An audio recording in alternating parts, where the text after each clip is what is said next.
Corona মহামারী শেষ হলেও এখনও তার ধাক্কা কাটিয়ে উঠতে পারেনি অনেক দেশ। এর মধ্যে অ্যামপক্স নামে নতুন ভাইরাসের প্রাদুর্ভাব দেখা গেছে আফ্রিকার বিভিন্ন দেশে, যার ফলে দেশগুলোতে অ্যামপক্সের সংক্রমণ ঠেকাতে নেওয়া হচ্ছে নানা পদক্ষেপ। 250-টিরও বেশি ডিজাইন অপশন নিয়ে ওয়ালটন স্মার্ট ফ্রিজ, বোঝে আপনার প্রয়োজন। গেল সপ্তাহে ইউরোপের দেশ সুইডেনে অ্যামপক্সের রোগী শনাক্ত হয়। এবার জানা গেছে পাকিস্তানেও অ্যামপক্সের 3 রোগী পাওয়া গেছে। সম্প্রতি 3 জনই মধ্যপ্রাচ্য থেকে পাকিস্তানে ফিরেছেন।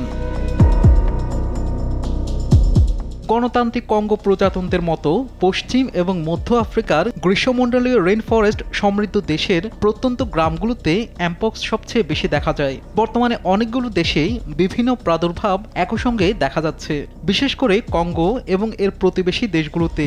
রোগটি সম্প্রতি বুরুন্ডি, রুয়ান্ডা, উগান্ডা এবং কেনিয়াতে দেখা গেছে। গুটি বসন্তের মতো একই গোত্রীয় ভাইরাস হলেও অ্যামপক্স সাধারণত অনেক কম ক্ষতিকারক। এ রোগে আক্রান্তদের প্রাথমিক লক্ষণের মধ্যে রয়েছে জ্বর, মাথা ব্যথা, ফোলা, পিঠে এবং পেশিতে ব্যথা। আক্রান্ত ব্যক্তির একবার জ্বর উঠলে গায়ে ফুসকুড়ি দেখা দেয়। সংক্রমণের 14 থেকে 21 দিনের মধ্যে এটি নিজ থেকেই ঠিক হয়ে যায়। তবে ছোট শিশুসহ ঝুঁকিপূর্ণ গোষ্ঠীর জন্য কিছু ক্ষেত্রে এটি অত্যন্ত মারাত্মক। এর আক্রমণের কারণে গুরুতর ক্ষেত্রে মুখ, চোখ এবং যৌনাঙ্গ সহ পুরো শরীরে ক্ষত তৈরি হতে পারে। 1970 সালে আফ্রিকার দেশ ডিআর কঙ্গোতে মানবদেহে প্রথম অ্যামপক্সের সংক্রমণ হয়েছিল।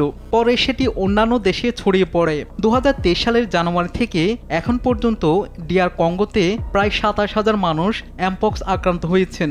মারা গেছেন 1000-এরও বেশি মানুষ, যাদের বেশিরভাগই শিশু।